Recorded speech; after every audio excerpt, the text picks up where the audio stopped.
Hello guys, कैसे हैं आप। मैं हूं राजेश कुमार। आप सभी का स्वागत करता हूं अपने यूट्यूब चैनल आर्य एकेडमी कोचिंग सेंटर पर। बेटा हम अपनी पिछली वाली वीडियो में बात कर चुके थे बेसिक केमिस्ट्री को लेकर। हम डिटेल में हमने सभी को आपको बताया है, और जिसको भी बेसिक केमिस्ट्री के बारे में जानना है वो हमारे चैनल की प्लेलिस्ट में जाकर देख सकता है। और हम आज बात करने वाले हैं क्लास 10 के पहले लेसन की, पहले लेसन रासायनिक अभिक्रियाएं एवं सम्मिश्रण को लेकर। ठीक, तो पहले हमारी बात आती है कि रासायनिक अभिक्रिया किसे कहते हैं। उससे पहले आप बताइए बेटा, अगर हमारी वीडियो अच्छी लगती हो तो एक बार लाइक करना। अगर वीडियो अच्छी लगे तभी लाइक करना, वरना बेटा आपकी मर्जी। ठीक बेटा, तो बताइए कि रासायनिक अभिक्रिया किसे कहते हैं। तो एक बार मैं आपके सामने बोल रहा हूँ, आप लिख लेना। ठीक, उसके बाद मैं अपने इस व्हाइट बोर्ड पे लिखाता हूँ। ठीक, रासायनिक अभिक्रियाओं में दो या दो से अधिक पदार्थ आपस में अंतः क्रिया करके नए गुणों वाले रासायनिक पदार्थ का निर्माण करते हैं, उसे हम रासायनिक अभिक्रिया कहते हैं। चलो लिखते हैं, रासायनिक अभिक्रिया।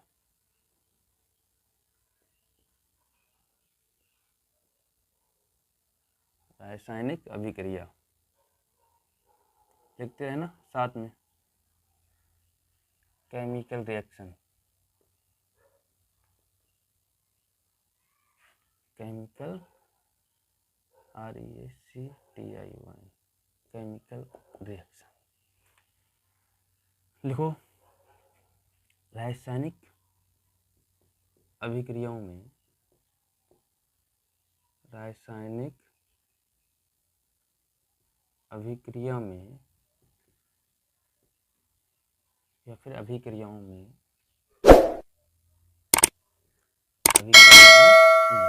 दो या दो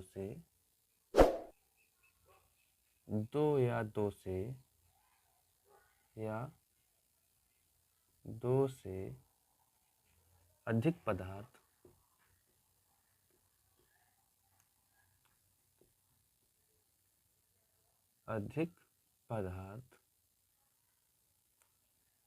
आपस में अंतः क्रिया करके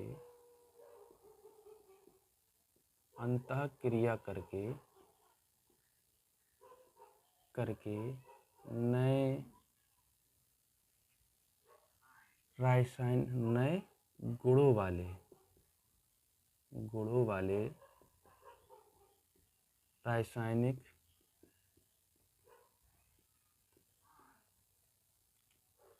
पदार्थों का निर्माण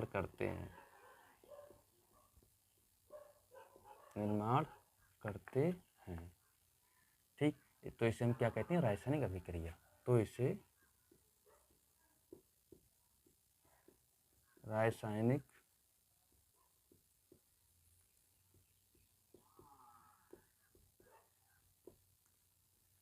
अभिक्रिया कहते हैं। तो बेटा इसमें कोई खास बात नहीं बताई गई है। बेटा साफ साफ दिया है कि रासायनिक अभिक्रिया में दो या दो से अधिक पदार्थ आपस में अंतः क्रिया करके नए गुणों वाले रासायनिक पदार्थों का निर्माण करते हैं, तो इसे रासायनिक अभिक्रिया कहते हैं।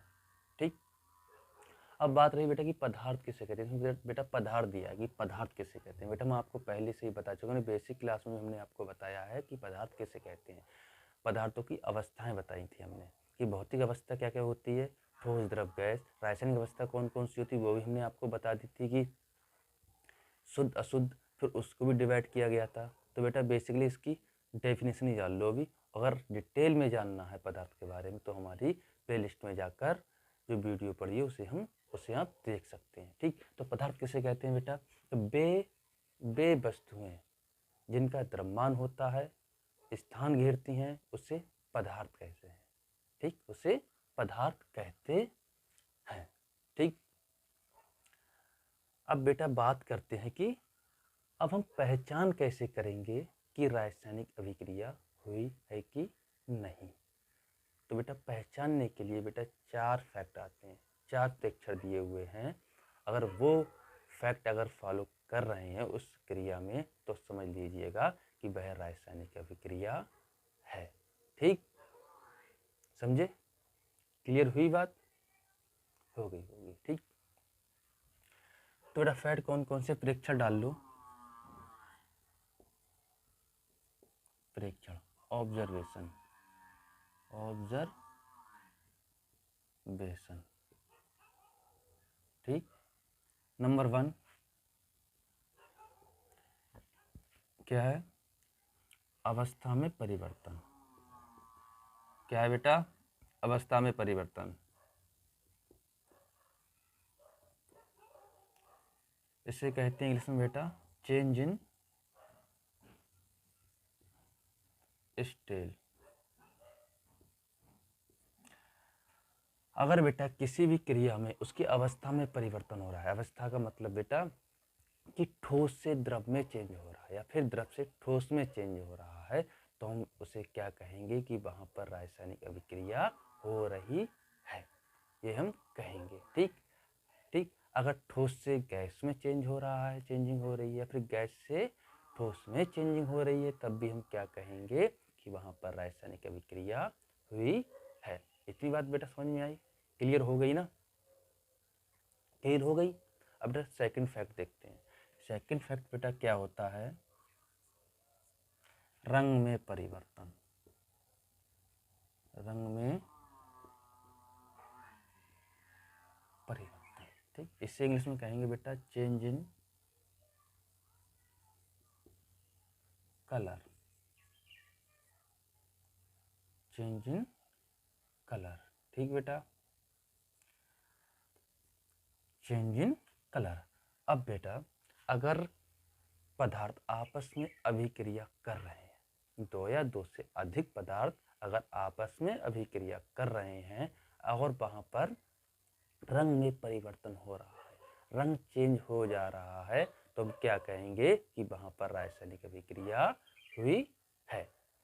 तो हम रंग को भी देखकर हम बता सकते हैं कि यहाँ पर रासायनिक अभिक्रिया हुई है कि नहीं हुई है, ठीक बेटा। तो ये भी क्लियर हुई बात। अगर वहां पर रंग में परिवर्तन हो रहा है, उस क्रिया में रंग में परिवर्तन हो रहा है, तो हम कह सकते हैं कि यहाँ पर ये रासायनिक अभिक्रिया हुई है, ठीक। थर्ड फैक्ट है बेटा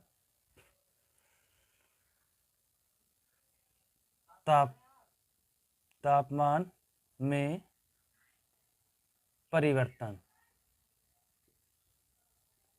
तापमान में परिवर्तन, change in temperature, TEMP, temperature, PTURE। तो बेटा मान लीजिए एक टेस्ट ट्यूब है, उसमें दो पदार्थ दिए हुए हैं, ठीक। दो पदार्थों में आपस में उनकी अभिक्रिया, अगर वो क्रिया हो रही है और अभिक्रिया होने से पहले उसका टेम्परेचर कम है और अभिक्रिया होने के बाद में उसका टेम्परेचर बढ़ जा रहा है, तो वहां पर कह सकते हैं कि रासायनिक अभिक्रिया हुई है, ठीक। इतनी बात क्लियर हुई, ठीक, ओके। बेटा इसका फोर्थ फैक्ट है, क्या है देख लो। उसका फोर्थ फैक्ट है गैसों का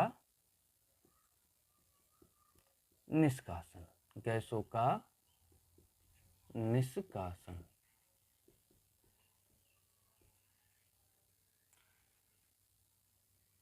इवापोल्यूशन, क्या कहते हैं इसे बेटा इंग्लिश में, इवोल्यूशन, इवोल्यूशन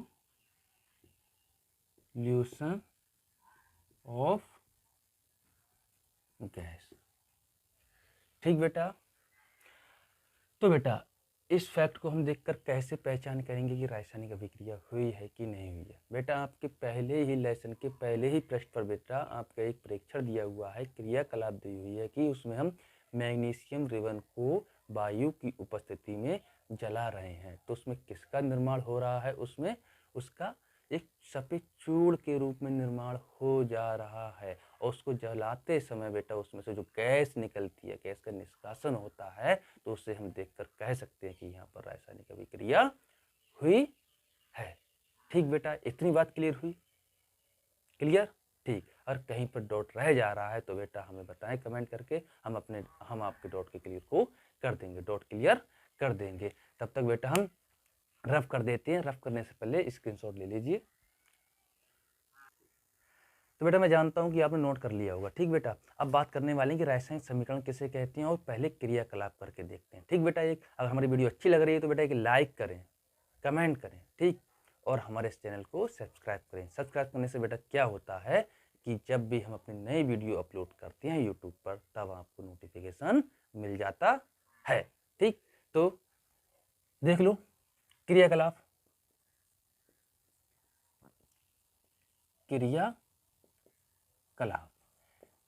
क्रियाकलाप में बेटा क्या था आपके पहले लेसन में, पहले पृष्ठ पर ही दिया हुआ है कि हम मैग्नीशियम रिबन को जलाने पर वह किस तरह की आवाज कर रहा है और जलाने के बाद में किसका निर्माण करता है, उसे क्या कहते हैं। तो बेटा उसमें क्या हो रहा था कि मैग्नीशियम रिबन को ले रहे थे और वायु की उपस्थिति में उसे जला रहे थे, तब वह क्या कर रहा था, फट फट की आवाज में जल रहा था और वह जलने के बाद में सफेद रंग का चूर्ण का निर्माण कर रहा था। और जो सफेद रंग के जो चूर्ण बनता है उसे कहते हैं बेटा मैग्नीशियम ऑक्साइड। ठीक, तो इस क्रियाकलाप को लिख लो बेटा। जब मैग्नीशियम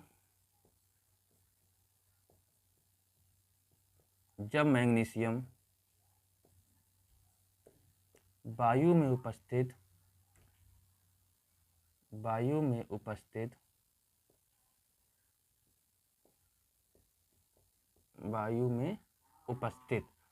ऑक्सीजन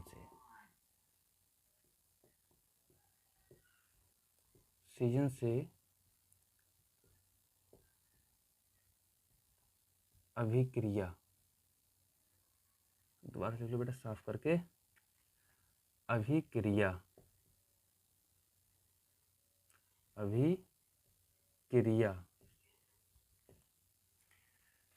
करता है तो मैग्नीशियम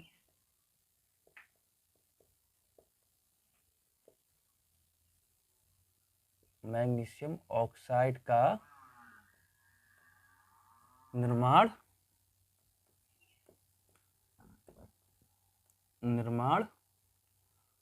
होता है। ठीक बेटा, ऑक्साइड का निर्माण होता है। तो बेटा यही आपके क्रियाकलाप में दिया हुआ था कि मैग्नीशियम रिबन को जब जलाते हैं तो उसके बाद में सफेद रंग का चूर्ण बनता है, उसे क्या कहते हैं। तो सफेद रंग का जो चूर्ण बनता है उसे क्या कहते हैं, मैग्नीशियम ऑक्साइड। और मैग्नीशियम ऑक्साइड ही क्यों कहते हैं, मैग्नीशियम ऑक्साइड ही क्यों बनता है, क्योंकि बेटा वह क्रिया वायु में उपस्थित ऑक्सीजन की उपस्थिति में हो रही थी। ठीक, तो बेटा कुछ और है उसे नोट कर लो जल्दी से कि अभिक्रिया में भाग लेने वाले, जो बेटा अभिक्रिया में जो भाग ले रहे हैं बेटा उसे क्या कहेंगे। ठीक बच्चे, अभिक्रिया में भाग लेने वाले कौन थे, एक तो था मैग्नीशियम था बेटा, कौन था बेटा, एक मैग्नीशियम, दूसरा था ऑक्साइड यानी कि बेटा ऑक्सीजन। ठीक बेटा, तो बेटा यहाँ पर क्या कहेंगे, यहाँ और बेटा लिख लो कि अभिकारक किसे कहते हैं। तो बेटा जो अभिक्रिया में भाग लेते हैं, जो रासायनिक अभिक्रिया में जो भाग लेते हैं उसे क्या कहते हैं, अभिकारक कहते हैं। तो बेटा यहाँ पर एक डेफिनेशन लिख लो यहीं पर समझने के लिए, अभिकारक। ठीक बेटा, वे पदार्थ जो रासायनिक अभिक्रिया में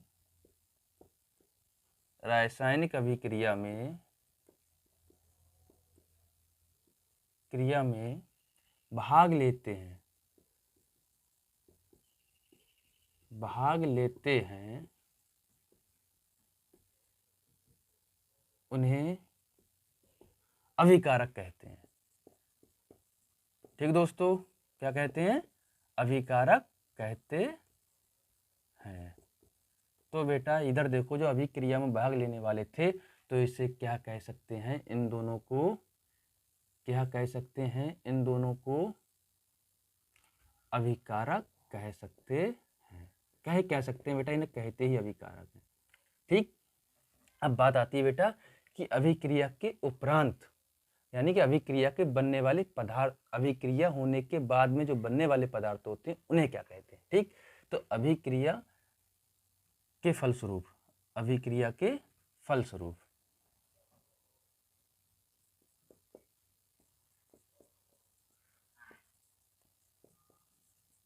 अभिक्रिया के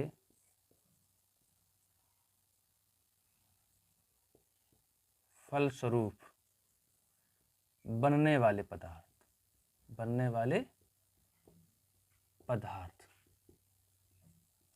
पदार्थ। ठीक, कौन कौन से थे इसमें बेटा? एक तो था मैग्नीशियम ऑक्साइड, एक ही था बेटा मैग्नीशियम ऑक्साइड,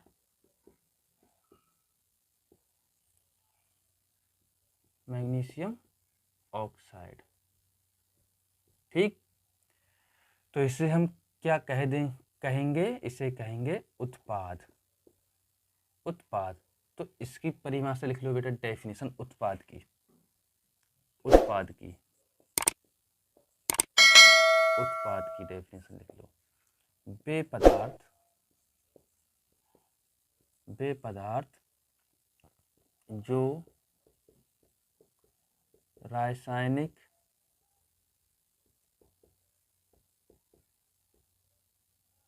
रासायनिक अभिक्रिया के उपरांत, वे पदार्थ जो रासायनिक अभिक्रिया के उपरांत बनते हैं, यानी रासायनिक अभिक्रिया के होने के बाद में जो पदार्थ बनते हैं उन्हें क्या कहते हैं? उत्पाद कहते हैं। क्या कहते हैं? उत्पाद कहते हैं। बेटा इसको एक एग्जाम्पल के थ्रू जान लो, एक एग्जाम्पल देकर बता रहे हैं बेटा। आपकी बुक में दिया है कि जब जिंक की अभिक्रिया सल्फ्यूरिक अम्ल के साथ कराते हैं तो क्या बनता है। ठीक, यहाँ पर कराते हैं बेटा, जिंक की अभिक्रिया सल्फ्यूरिक अम्ल के साथ कराते हैं। इसी के थ्रू बता देंगे बेटा क्या अभिकारक होता है, क्या उत्पाद होता है। ठीक, तो क्या बनेगा बेटा, यहाँ पर बन जाएगा जिंक सल्फेट, जिंक सल्फेट और हाइड्रोजन गैस। बेटा ये वीडियो आपको हमारे व्हाइट बोर्ड के ऊपर कॉर्नर पे भी दिख रही होगी। अगर आपको यहाँ पर नहीं दिख रही तो बेटा ऊपर भी देख सकते हैं। ठीक बेटा, अब इसे क्या कहेंगे? इससे बेटा हम आपको पहले से बता चुके हैं बेटा, इससे कहेंगे अभिकारक, अभिकारक कहेंगे। ठीक, और जो ये निर्माण हुआ है इधर पदार्थ का, इसे कहेंगे उत्पाद। अब बेटा ये जो क्रिया हुई है इसे तो बेटा कहते हैं अभिक्रिया, लेकिन इससे क्या कहेंगे? पूरे को इसे कहेंगे बेटा समीकरण, रासायनिक समीकरण। तभी तो हमने बेटा आपको डेफिनेशन लिखा देती। ठीक बेटा, कि रासायनिक अभिक्रिया को नहीं लिखाइए तो बेटा लिख लो, मैं बोल रहा हूँ कि रासायनिक अभिक्रिया को अभिकारक एवं उत्पाद में निरूपित करने को रासायनिक समीकरण कहते हैं। एक बार और देखो कि रासायनिक अभिक्रिया को अभिकारक एवं उत्पाद में निरूपित करने को रासायनिक समीकरण कहते हैं। अगर बेटा हमारी वीडियो अच्छी लगी है तो लाइक करना, कमेंट करना, और आपका जो भी डाउट रह जा रहा है वो कमेंट सेक्शन में बताना, हम आपकी रिप्लाई दे देंगे। और अगली वीडियो में हम बेटा आपको बताएंगे कि रासायनिक समीकरण को किस प्रकार बैलेंस करते हैं। ठीक बेटा, अगर बेटा हमारी वीडियो अच्छी लगी तो एक लाइक तो कर ही देना। ठीक बेटा, आपको एक बम्पर ऑफर मिल रहा है बेटा, क्लास 10th वालों के लिए बेटा फुल सिलेबस कराया जाएगा। क्लास 10th के साइंस का फुल सिलेबस कराऊंगा, इसका मैं आपको वायदा करता हूँ। और साथ में उसकी 11th का है, जो 11th क्लास है उसकी केमिस्ट्री को भी मैं पूरी फुल सिलेबस कराऊंगा उसका मैं, और फुल न्यूमेरिकल भी कराऊंगा। ठीक, और जो भी आपके साथ के हों, आपके दोस्त हों, मित्र हों, उनको भी बताएं। क्योंकि बेटा ऑल दूसरे वाले जो दूसरे यूट्यूब पर चैनल वाले होते हैं वो बेटा फ्री क्लासेस नहीं देते। हम बेटा आपके लिए स्पेशल क्लासेस लेके आए हैं ताकि जो गरीब परिवार के बच्चे हैं वो अच्छे से अच्छी शिक्षा ले सकें। ठीक, तब तक के लिए जय।